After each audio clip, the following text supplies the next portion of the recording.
a que podáis participar. Y, como digo, vamos a ir a la palabra directamente. Estamos hablando de la fe. Romanos 1:17, Pablo escribió: «Mas el justo vivirá por la fe, vivirá en este mundo por la fe».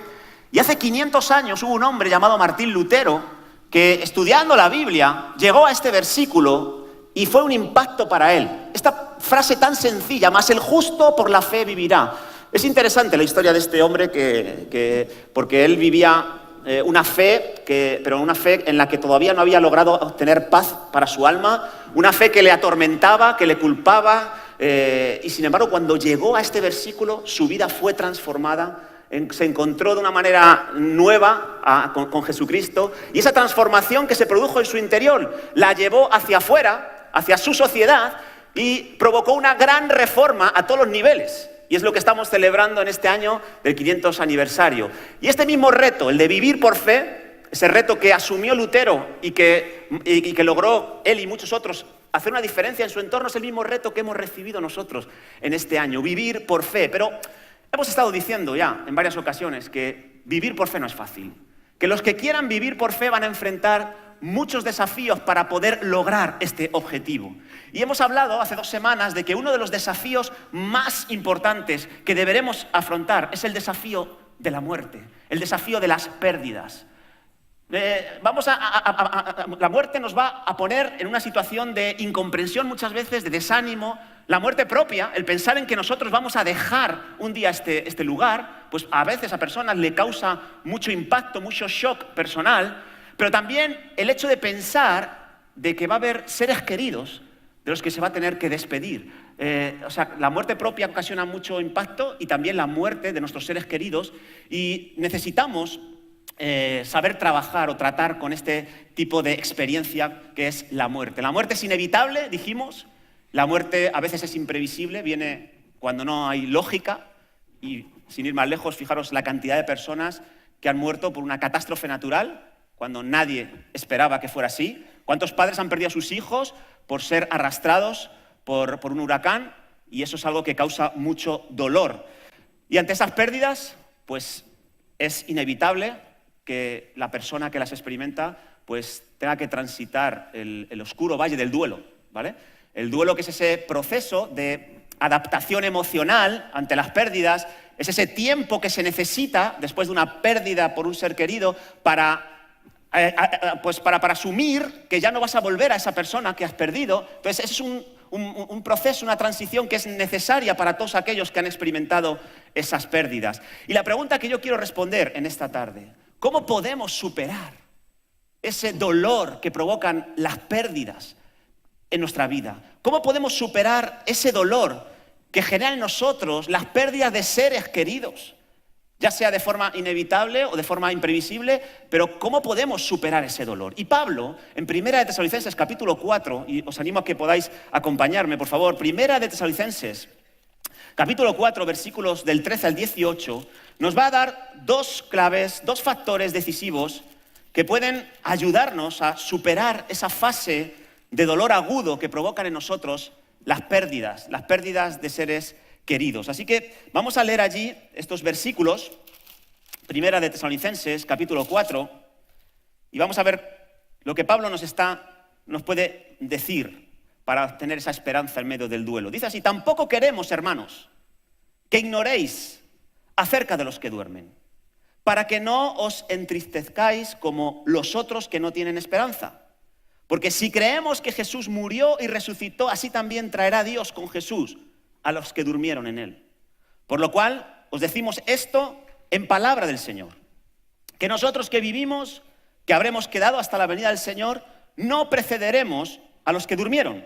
Porque el Señor mismo, con voz de mando, con voz de arcángel y con trompeta de Dios, descenderá del cielo, y los muertos en Cristo resucitarán primero. Luego nosotros, los que vivimos, los que hayamos quedado, seremos arrebatados juntamente con ellos en las nubes para recibir al Señor en el aire, y así estaremos siempre con el Señor. Por tanto, alentaos los unos a los otros con estas palabras». ¿Por qué no oramos una vez más y le pedimos a Dios ayuda y comprensión de estos pasajes? Señor, gracias que tú nos das el consuelo que necesitamos. En cualquier situación incluso en situaciones de pérdida dolorosa, Señor. Gracias por tu palabra, que es bálsamo para nuestras vidas, que es respuesta a nuestras preguntas. Ayúdanos a interiorizar bien lo que tú tienes que decirnos a través de estos versículos que hemos leído. En el nombre de Jesús te lo pido. Amén. Pues como digo, las pérdidas de seres queridos provocan mucho dolor en nosotros. Y ese dolor a veces nos sitúa en una posición de incomprensión, de desilusión, de desánimo ante Dios mismo muchas veces. Y por lo tanto, es un desafío a nuestra fe, las pérdidas de seres queridos. Ahora, Pablo aquí nos dice cómo podemos sobreponernos ante estas pérdidas dolorosas. Y lo primero que dice es que necesitamos la verdad de Dios. Necesitamos conocer la verdad de Dios y no solo conocerla, sino aferrarnos a ella por muy disparatada que nos parezca. Y esa es la primera cosa que necesitamos, aferrarnos a la verdad de Dios. Dice Pablo en el versículo 13 que hemos leído del capítulo 4, no queremos, hermanos, que ignoréis. Entonces Pablo está, a la hora de hablar de la esperanza en el duelo, está mostrando aquí que la ignorancia puede ser algo que nos lleve a experimentar más dolor del necesario ante las pérdidas. La ignorancia puede destruirnos internamente. Ahora, ¿a qué se refiere Pablo con esto de que no ignoremos? ¿Tenemos que saber de todo? ¿Tenemos que saber todas las cosas? ¿Tenemos que tener respuestas para todo, para no sufrir? No, eso no es lo que está queriendo decir el apóstol Pablo. Lo que está hablando es que hay cosas que vamos a ignorar porque no vamos a encontrar nunca la respuesta en esta vida a ciertas preguntas y lo que nos toca es vivir por fe, pero que hay cuestiones que ya están respondidas, hay situaciones que desconocemos, que ya nos ha habido una respuesta, ha habido revelación y tenemos que abrazar esa revelación. Fíjate este versículo, Deuteronomio 29:29, es un pasaje del Antiguo Testamento, pero que para mí es un principio interesante. Dice, las cosas secretas pertenecen a Jehová, nuestro Dios, mas las reveladas son para nosotros y para nuestros hijos para siempre, para que cumplamos todas las palabras de esta ley. Dos conceptos que menciona este versículo, las cosas secretas y las cosas reveladas. La información que está escondida y no está al alcance de ningún ser humano, solo está en las manos de Dios, y los conceptos y la información que ha sido revelada y que esa es para nosotros, para que la interioricemos, para que la abracemos, para que nos aferremos a ella, para que transforme nuestras conductas y para que se la pasemos a nuestros hijos y a otras personas. Así que las cosas secretas las vamos a ignorar hasta que lleguemos al cielo. Allí conoceremos todas las cosas. Las cosas secretas le pertenecen a Dios. ¿Cuándo voy a morir yo? Eso es una cosa secreta. No lo sé. Y por mucho que me empeñe, seguirá siendo un secreto para mí. Para Dios no, pero para mí sí. ¿Cuándo van a morir mis hijos? Cosas secretas que yo ignoro y que voy a ignorar y que Dios no me va a revelar. ¿Cuándo va a venir Él? Cosa secreta. Si alguien se atreve a decir una fecha, está equivocado, porque las cosas secretas no son para los hombres, para ningún hombre, son para Dios. Ahora, luego hay cosas reveladas, cosas que sí Dios ha querido dejarnos muy clarito aquí en la tierra, y esas sí que son para nosotros, y esas son las que no debemos ignorar, ¿vale? Entonces, ¿cómo debo perdonar a mi hermano que me ofende? No podemos vivir en ignorancia. Dios ha revelado cómo debemos comportarnos en esa situación. ¿Cómo debo amar a mi esposa? Eso no es un secreto, eso está revelado en la Biblia. Que tú no lo conozcas porque no te has tomado el tiempo de ir a la Biblia, eso es una cosa, pero que está revelado y que tú debes buscarlo y entenderlo para vivir conforme a lo que Dios ha hablado. Así que las cosas reveladas no deberíamos ignorarlas. Y Pablo dice que no quiere que ignoren los tesalonicenses cuestiones que ya han sido reveladas y cuestiones que tienen que ver con esto de la muerte que estamos hablando. Fíjate, en el versículo 13 dice, no quiero, hermanos, que ignoréis acerca de los que duermen. El término dormir no es una expresión literal, es un eufemismo. Cuando en la Biblia aparece el término dormir, en muchos momentos se está refiriendo a la muerte.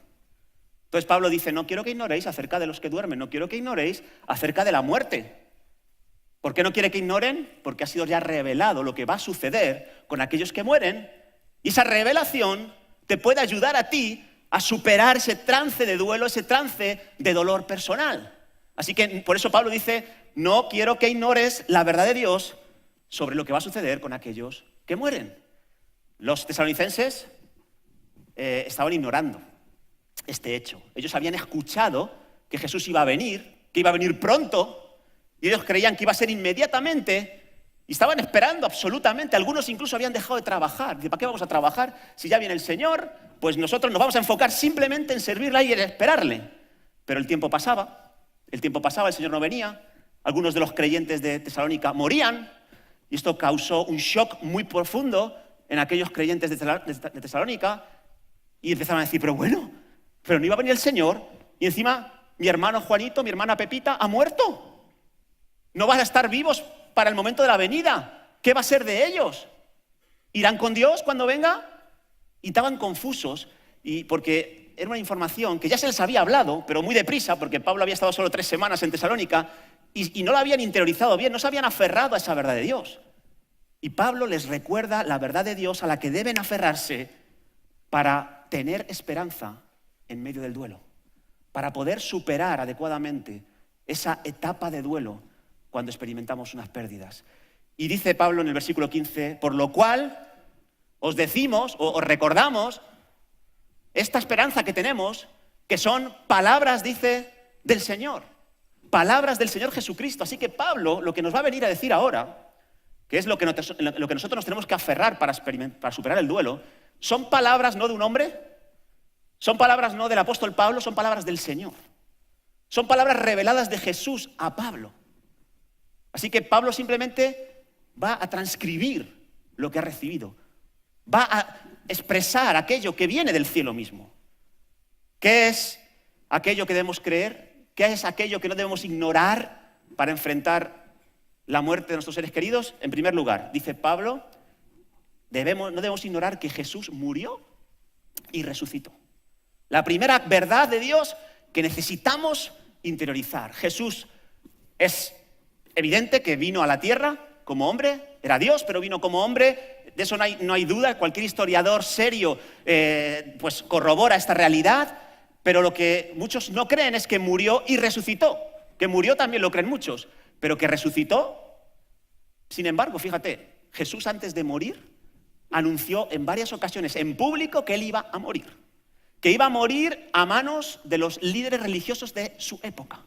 Que iba a morir porque se iban a confabular contra él, pero que en realidad él iba a poner su vida para morir.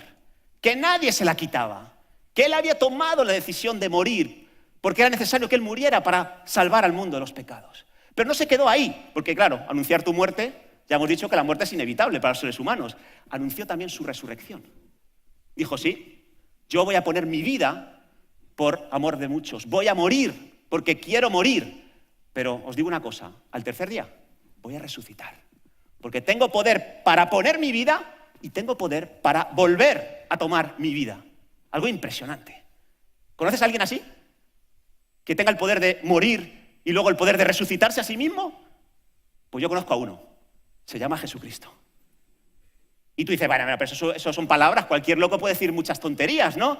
Bueno, pues los romanos confirmaron que el cuerpo no estaba en el sepulcro 3 días después, no han encontrado el cuerpo hasta el día de hoy, pero no solo eso, sino que se apareció durante 40 días y se apareció a más de 500 testigos que corroboraron que habían visto a Jesús, que le habían escuchado nuevamente, que le habían tocado y que habían comido incluso con él. Y nadie pudo refutar esa realidad. Y además de eso, antes de morir, Jesús también nos mostró que tenía poder para resucitar a los muertos. ¿Por qué? Porque resucitó a varios muertos.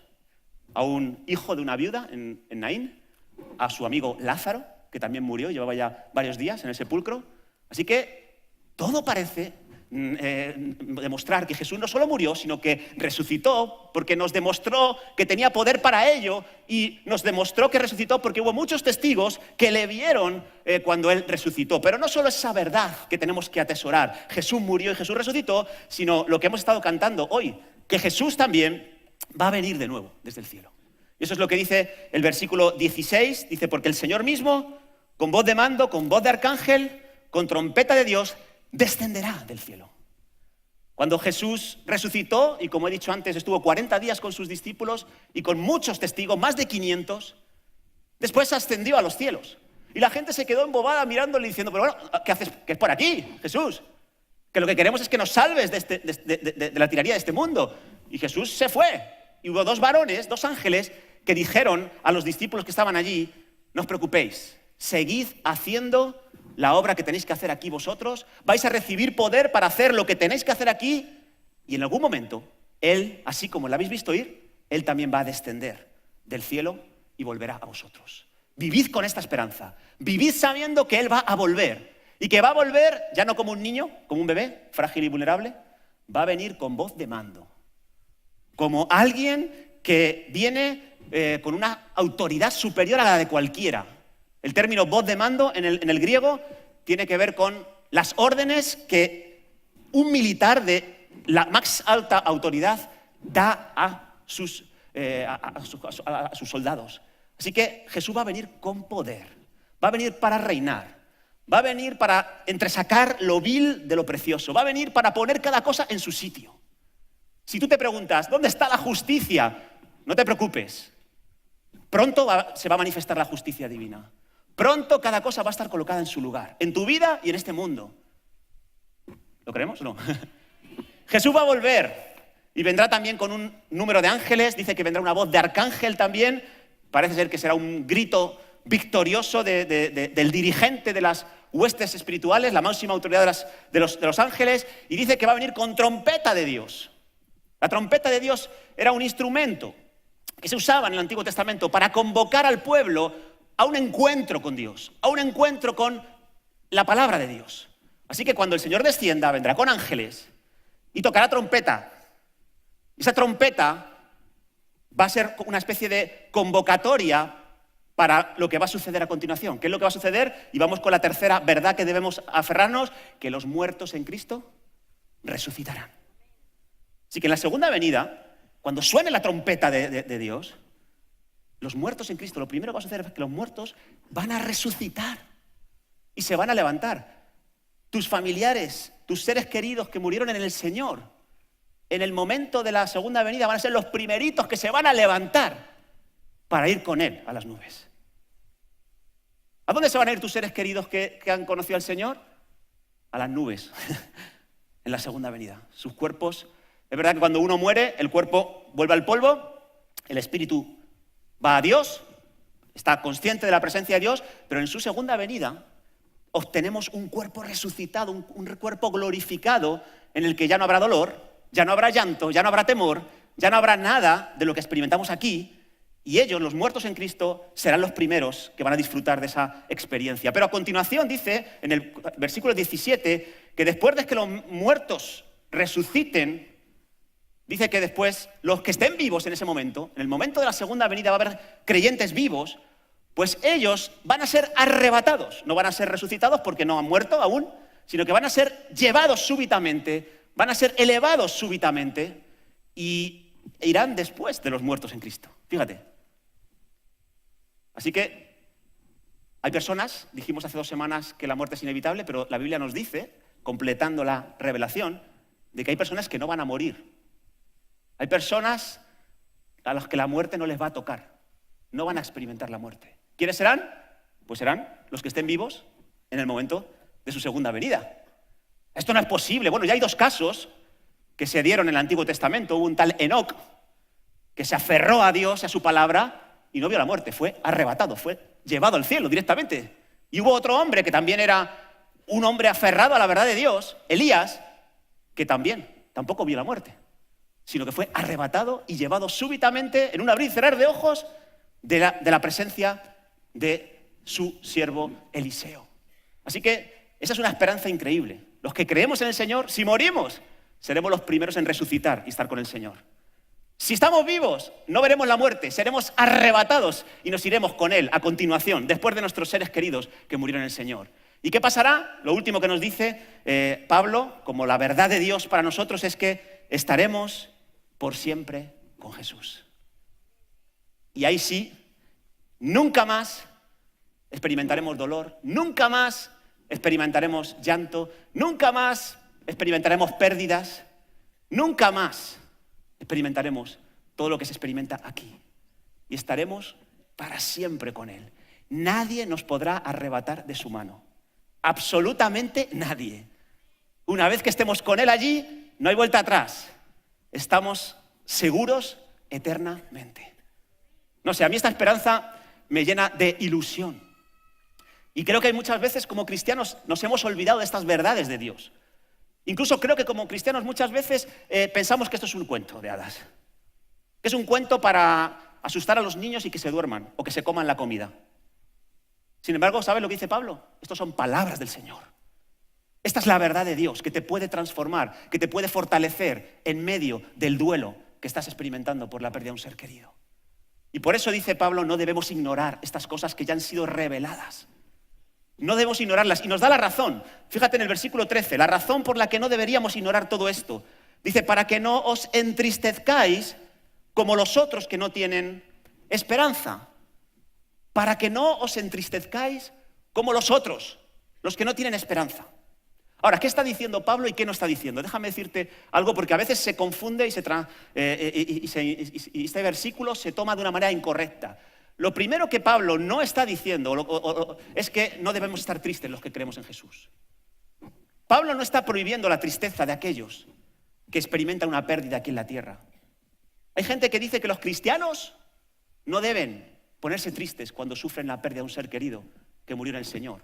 Dicen que eso es una demostración de vulnerabilidad, de falta de fe y de confianza en el Señor. Respeto mucho esa decisión, pero no es algo bíblico. No es algo que Pablo esté potenciando. Pablo nos dice, oye, no os entristezcáis por vuestros seres queridos que han muerto. Hombre, que si somos cristianos, tenemos que creer que ellos van a resucitar cuando venga el Señor. Y luego nosotros estaremos juntamente con ellos. Así que, ¿de qué te quejas? ¿De qué lloras? Eso no es lo que Pablo está diciendo. Pablo sabe que nosotros hemos nacido de nuevo, tenemos el Espíritu Santo en nuestro interior, pero somos humanos también. Hay un alma que sufre y hay un alma que necesita llorar. Hay un alma que necesita expresar sus sentimientos en el momento de las pérdidas de manera libre y sin restricción alguna. Necesitamos dar lugar a la tristeza cuando sea necesario. Y debemos dar lugar a esa tristeza de diferentes formas. Hay gente que llora para expresar su duelo, eso está muy bien. Pero hay gente que no, que lo necesita expresar de otra manera, necesita expresarlo con algo de ira, de enojo, de enfado. La ira en sí misma no es mala. Es verdad que hay una ira que es inadecuada, que provoca violencia, que provoca daño. Esa no es la adecuada, pero hay momentos en los que necesitamos manifestar nuestro enojo, manifestar nuestro enfado ante lo que estamos viviendo, ante lo que hemos experimentado. Eso no es malo, es necesario en muchos momentos. A veces necesitamos expresar nuestra tristeza escribiendo unas notas, unas letras a ese ser querido que hemos perdido. Hay gente que necesita despedirse por escrito de sus seres queridos para encontrar consuelo también. Y eso no es malo, yo creo que no. Hay gente que necesita hablar en el momento del duelo. Necesita expresar todas las cosas que ha vivido, los buenos momentos que tuvo con la persona que perdió. Hay personas que necesitan silencio, necesitan soledad para poder expresar adecuadamente la tristeza que llevan dentro. Eso no es un problema. Es más, yo creo que es un error el reprimir esas expresiones, esos sentimientos que he mencionado. Yo creo que necesitamos expresar nuestra tristeza de diferentes maneras, de la forma en la que tú más cómodo te sientas. Pero cuando escuches no llores, que los cristianos no lloran, tienes que rechazar eso. Eso no viene de Dios. Bienaventurados los que lloran, dice Dios. Ellos serán consolados. Bienaventurados los que expresan lo que tienen en su interior. ¿Tú has leído los Salmos? Los Salmos son unas canciones impresionantes donde el salmista está expresando todo tipo de sentimientos. Y sí, también los de tristeza, los de dolor, los de enojo, los de frustración e incomprensión hacia Dios. Así que no es malo expresar eso. Es más, te digo algo. Antes he mencionado que Jesús resucitó a un tal Lázaro, amigo suyo, y él sabía que esa enfermedad de Lázaro no era para muerte, que le iba a resucitar. Sin embargo, antes de resucitarle, antes de que Lázaro se levantara de entre los muertos, dice la Biblia que Jesús lloró. ¿Por qué lloró Jesús? Porque era 100% Dios, pero era 100% hombre. Y el humano se resiente en las pérdidas. Necesita expresar la tristeza. Y creo que también lloró porque nos demostró a nosotros que llorar no es algo poco espiritual, que es algo muy razonable en ciertos momentos. Así que yo cuando siento tristeza por alguien que he perdido, cuando incluso tengo ganas de llorar, yo miro a Jesús llorando por Lázaro y me siento muy bien. No me siento mal. Y es algo que necesitamos entenderlo también. El dolor que se experimenta en las pérdidas no hay que reprimirlo. Hay que desgastarlo. Hay que desgastarlo. Y en el tiempo que sea necesario, pero cuanto más los desgastas, menos enredos te va a hacer en el futuro.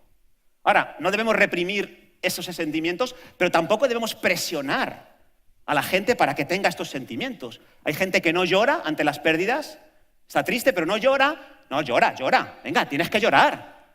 Y queremos provocar en las personas expresiones de sentimiento que no son naturales, que no le apetece. No, es que si no lloras, te vas a buscar un problema. Tienes que pasar por el duelo, tienes que dolerte, tienes que llorar. Bueno, pues hay gente que no. Hay gente que ríe en medio de la pérdida porque tiene esperanza, porque tiene gozo, porque la forma en la que murió su ser querido fue en el Señor y le vio totalmente dispuesto y sabía que era el tiempo de Dios para él y siente gozo. No tenemos que molestar a estas personas que expresan la pérdida de una manera distinta. Es más, yo he visto personas que han resuelto muy bien esa etapa de duelo y no han llorado mucho. Y he visto a personas que siguen enredadas en el duelo y han llorado muchísimo. Entonces, el índice de lágrimas no va a determinar cómo vas a soportar tú el duelo o no. ¿Puedes llorar o no puedes llorar? Si quieres llorar, no lo reprimas. Si no quieres llorar, no presiones a la gente que no quiere llorar, ¿vale? Ahora, ¿qué está diciendo Pablo? Porque hemos dicho que no estaba prohibiendo la tristeza, pero ¿qué estaba diciendo Pablo con este versículo de no os entristezcáis como los otros? Bueno, para mí nos está alertando. Nos está alertando de un tipo de tristeza, que es una tristeza patológica, una tristeza enfermiza, una tristeza que nos puede destruir aquí en la tierra. Una tristeza que experimentan aquellos que no tienen fe. Una tristeza porque sienten que la muerte se ha llevado todo en su vida. La muerte de alguien se llevó todo en su vida y no tienen esperanza.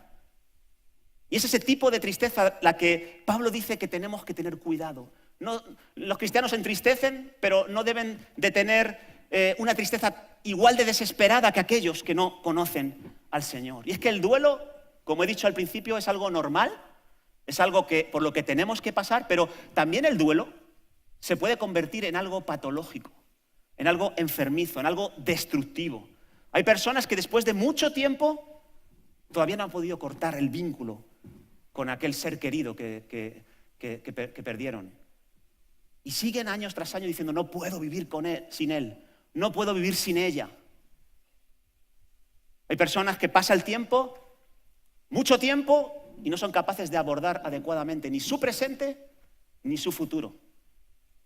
Cuando eso sucede, cuando la persona se sume en sentimientos destructivos, en depresiones profundas, y esa depresión les incapacita para poder enfrentar el día a día, cuando sufren alteraciones en su conducta, incluso algunos se refugian en adicciones, se aíslan de una manera negativa, se autodestruyen o se infligen dolor. Cuando llegamos a ese tipo de tristeza, es de esa tristeza de la que Pablo dice que no debemos albergarla en nuestro interior. Podemos entristecernos, pero no debemos dejar que esa tristeza nos destruya. Así que Pablo dice, no reprimas tus lágrimas, pero recuerda la verdad de Dios. Cuando te despides de un ser querido en el Señor, no es un adiós, es un hasta luego. Es un hasta luego. Guarda eso en tu corazón. Guárdalo. El Señor descenderá. Los muertos resucitarán. Si tú estás vivo, también serás arrebatado. Y juntos, los que murieron y los que están vivos, estaremos con el Señor para siempre. Quédate con eso, dice Pablo. La verdad de Dios te va a ayudar y te va a fortalecer en medio de ese dolor. Te va a consolar. Te va a dar las fuerzas y la energía que no tienes para poder seguir avanzando. Dice Pablo en el versículo 14, si creemos que Jesús murió y resucitó, así también traerá Dios con Jesús a los que durmieron en él. Quédate con eso. La ignorancia a esta revelación de Dios puede hacérnoslo pasar muy mal aquí en la tierra. Pero la fe en lo que Dios dice nos va a permitir remontarnos de esas pérdidas tan dolorosas que hemos tenido. Y por último, y cierro con esto, hermanos, si queremos tener esperanza en el duelo, vamos a necesitar aferrarnos a esta verdad de Dios, de la que nos ha estado hablando Pablo, pero también vamos a estar necesitando el aliento de otros. Termina el pasaje que hemos leído en el versículo 18 diciendo, por lo tanto, después de que habéis recibido la verdad de Dios, después de aferraros a la verdad de Dios, alentaos los unos a los otros con estas palabras, con estas 5 verdades que Él nos ha estado mostrando. Así que es verdad, Dios es poderoso. Dios tiene todo lo que necesitamos para nuestra supervivencia, para superar cualquier tipo de dolor. La verdad de Dios está aquí para darnos refrigerio a nuestros huesos, para fortalecer nuestro alma, para darnos energía cuando no la tenemos, para levantar nuestras alas como las de los águilas y poder remontarnos de cualquier catástrofe personal. Pero también necesitamos el apoyo de otros. Somos humanos y por eso lloramos aquí. Somos humanos y por eso necesitamos personas de hueso y carne a nuestro alrededor. Por eso Dios creó la iglesia, esta familia espiritual, para que cuando no podamos aferrarnos a la verdad de Dios, cuando nos cueste, venga alguien y nos aliente. Y quiero hablar de 2 cosas que podemos hacer nosotros, los que estamos cerca de alguien que ha sufrido una pérdida dolorosa, cosas que podemos hacer nosotros con personas que están pasando por esa etapa de duelo, por esa etapa de adaptación emocional para poder superar esa pérdida. Hay 2 cosas muy importantes. La primera, ¿cómo podemos alentar a las personas? Para mí, yo le llamo esto el poder de la presencia. Estando presentes en el momento en el que esta persona sufre una pérdida. A veces creemos que ir a un tanatorio a acompañar a aquel que ha perdido a un ser querido es algo que no tiene mucha importancia y mucho valor. Pero créeme, tiene muchísima importancia. Si tú te enteras de algún hermano que ha perdido un ser querido, aunque el ser querido que haya perdido sea cristiano, y por lo tanto le veremos en el cielo, tu presencia en ese momento en el que has sufrido la pérdida es muy importante. Tu presencia en el cementerio puede ser algo que levante el ánimo de aquel que está pasando por una etapa de duelo. Tu presencia tiene un poder increíble para poder estimular a otro en momentos muy críticos. Estar junto a la persona afligida por las pérdidas es un primer paso. Y déjame decirte algo, cuando estés presente allí, en el tanatorio, en el cementerio o en la casa de la persona, tienes que creer que la presencia en sí misma aporta mucho a la persona. Tienes que liberar la necesidad que tienes de hablar y hablar y hablar y hablar. Porque en el momento en el que uno sufre la pérdida, las palabras no son tan importantes. La presencia de un ser querido es más importante. Y con tu presencia lo dices todo sin decir nada. Por eso, cuidado con esa presión que tenemos de ir a ministrar al hermano que ha perdido a un ser querido. Y darle ahí, venga, pues que no, que el Señor, no llores, que no te preocupes, que el Señor... Sería muy bueno que en esos primeros instantes pudiéramos ahorrarnos muchas palabras y simplemente estar. Y ofrecer ayuda en cosas prácticas. Oye, ¿necesitas que me haga cargo de tus hijos? Oye, ¿quieres que haga una comida, cena para que tú no tengas que hacer nada y yo te la llevo a tu casa? ¿Quieres que te traslade a algún sitio en estos momentos? ¿Quieres que te ayude con los papeleos que tienes que realizar ahora con el tema del seguro de vida? Eso puede ser algo que aliente, consuele, levante a la persona que está pasando por la etapa de duelo. Así que estar presentes en el momento de la pérdida es algo alentador. Pero en segundo lugar, tenemos que entender que el duelo no se va de un día para otro. Que el duelo o el dolor por la pérdida no se va en una semana. Algunos dicen que lo mínimo dura un año y medio. Así que está muy bien estar presentes en el día del velorio, en el día del sepelio, pero tenemos que también ser capaces de consolar durante el proceso. Estar presentes en alguna medida durante ese proceso de duelo. Eso es lo segundo que podemos hacer para consolar a los hermanos. Me encanta este término alentaos. La palabra en griego es parakaleo. ¿Te suena de algo? Eso es un término que se usa muchas veces para hablar del Espíritu Santo y de la función que tiene como consolador. Y el término significa estar al lado de, estar con el que está solo y derruido. Así que fíjate, el Señor nos llama a cumplir una función parecida a la del Espíritu Santo. ¿Por qué? Porque los seres humanos necesitamos a Dios y necesitamos el apoyo de otras personas. No es bueno que el hombre y la mujer estén solos, y mucho menos en una etapa de duelo. Así que estemos presentes en el momento de la pérdida, pero consolemos, acompañemos durante el proceso que dure ese estado de duelo. ¿Cómo podemos hacerlo? Bueno, yo creo que es muy positivo hacer visitas periódicas a esta persona que está pasando por el duelo.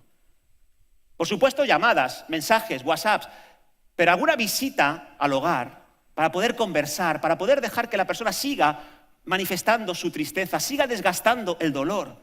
Llorar juntos es algo también muy bueno. Orar con ellos, orar por ellos en tu lugar secreto, pero también buscar oportunidades para orar por ellos. Y ahora sí, quiero decir una cosa también en este punto. Si tú vas a visitar a alguien que está en una etapa de duelo y quieres orar por ellos, una vez más, sé cuidadoso en cómo oras, ¿vale? Porque a veces vamos como que nos creemos Dios al orar. Señor, quito toda esta tristeza en el nombre de Jesús, fuera. Ato la tristeza, desato la alegría, estamos atando, desatando todo el rato cosas que es un caos, una confusión, y la persona en un momento de duelo lo que no necesita es que le aten y le desaten nada.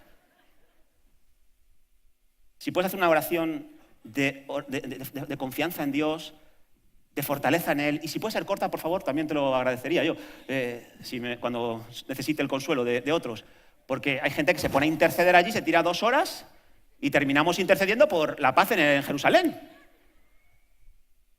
Y hermano, es importante saber estar, que ¿para qué estoy aquí? Para consolar, para estar con esa persona, para dirigir sus pensamientos a la verdad de Dios y hacerlo de una manera precisa, adecuada. Ahora, si la persona dice, oye, esta oración de 2 minutos me ha sabido a poco, vamos a hacer un culto de oración y una vigilia. Amén. Amén. No hay problema. Pero sé cuidadoso con incomodar en exceso a la persona. Porque tu presencia va a ser vital para ayudarla también. Tu presencia va a ser importante, ¿por qué? Porque tú tienes al Espíritu Santo, lógicamente. No porque seas nada especial. Entonces, es importante tener en consideración este tipo de cosas. Y en esas charlas ir recordando que Cristo murió, pero que también resucitó. Recordar que Cristo va a volver y que los primeros en irse con Él van a ser esos seres queridos que hemos perdido, que estaban en el Señor. Así que ellos van a ir por delante de nosotros, pero inmediatamente iremos nosotros. Y a lo mejor los vemos, y a lo mejor nos saludamos nuevamente, no lo sé. Pero puede ser algo que traiga mucho consuelo a nuestras vidas. A veces también puede ser bueno visitar a estas personas en ese proceso del duelo y invitarles con otro grupo de creyentes para que estén al lado de ellos. Invitarles a salidas de ocio. El ocio también puede ser muy beneficioso para una persona que está en una etapa de duelo, que está buscando la soledad y el aislamiento. Y hay momentos en los que la soledad es buena, pero hay momentos en los que estar solo es estar en mala compañía. Entonces tenemos que intentar arrastrar a estas personas a tener un tiempo de salir y hacer cosas que le puedan traer pues cierta gratificación. Por ejemplo, ir a dar un paseo, ir a una excursión, invitarles a una comida. Esas cosas también pueden ser muy beneficiosas. Así que son acciones que Pablo dice que debemos de implementar aquellos que creemos en Dios para traer esperanza en medio del duelo a aquellos que han perdido seres queridos. Necesitamos comprensión. Necesitamos consuelo en medio del duelo. Necesitamos la cercanía de otras personas. Pero sobre todo, necesitamos esperanza en Dios. Necesitamos la verdad de Dios. Y esa, señores, es la que nos va a ayudar a sobreponernos de un dolor tan fuerte. Así que, hermanos y amigos, quiero terminar preguntando, ¿te aflige la idea de la muerte? La muerte personal, tu muerte o la muerte de tus seres queridos, ¿es algo que te controla, que te domina? Hay mucha gente que sí. Tengo un amigo, le conozco hace más de 10 años y hace como 13, 14 años, él vive en un pueblo, vino a una ciudad, fue a una ciudad con su coche a ver a una persona y sufrió un ataque de ansiedad.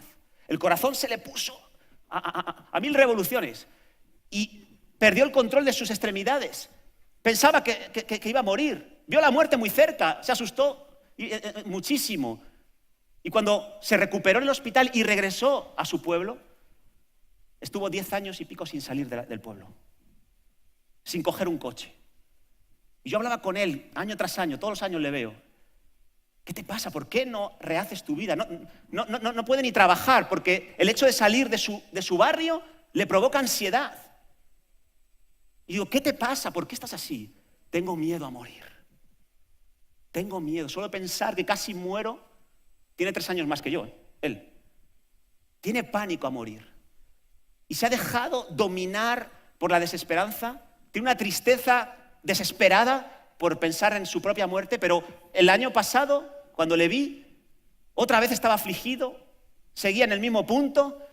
Y ahora lo que le preocupaba era que su madre octogenaria con la que vive pueda morirse en cualquier momento. Y está paralizado, bloqueado, sin poder relacionarse apenas, sin poder trabajar, sin poder salir de su pueblo, sin poder coger un coche, porque tiene miedo a su muerte y tiene miedo a que muera su madre, un ser querido. Y yo intento hablarle del Señor, intento hablarle de la esperanza que tenemos en Cristo, intento hablarle de la verdad de Dios, porque creo que la verdad de Dios tiene consecuencias para nuestra vida aquí y para nuestra vida futura. Creo que la verdad de Dios nos puede traer un consuelo en medio de una gran pérdida. Y eso es algo que necesitamos aquellos que quizás nos aflige la idea de la muerte o quizás nos aflige el hecho de haber perdido un ser querido. Si tú conoces a alguien que ha perdido un ser querido, alentaos unos a otros, dice Pablo. Consolaos unos a otros. Estemos presentes en el proceso de dolor que está experimentando esta persona. Hablémosles la verdad de Dios, con sabiduría, en su tiempo adecuado. Y de esa manera vamos a poder superar esta situación. ¿Por qué no nos ponemos en pie? Y vamos a terminar orando, hermanos. La fe sigue siendo decisiva para enfrentar cualquier desafío aquí en la tierra. Y el de la muerte también, el del duelo también.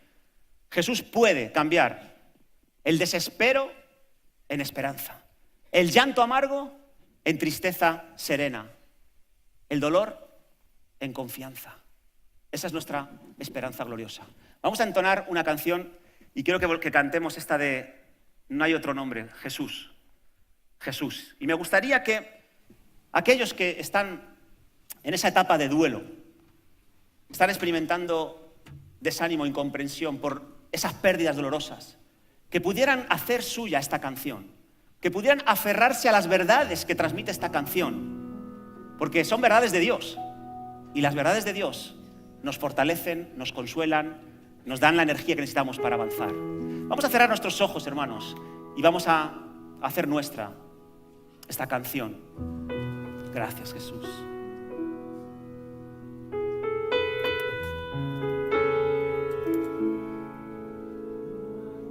Pensar en tu nombre, lo demás no viene al caso. No hago más que soñar con tu nombre y dormirme en tu abrazo. Volverás a darme vida, restaurando paso a paso. No hago más que decir tu nombre, Jesús.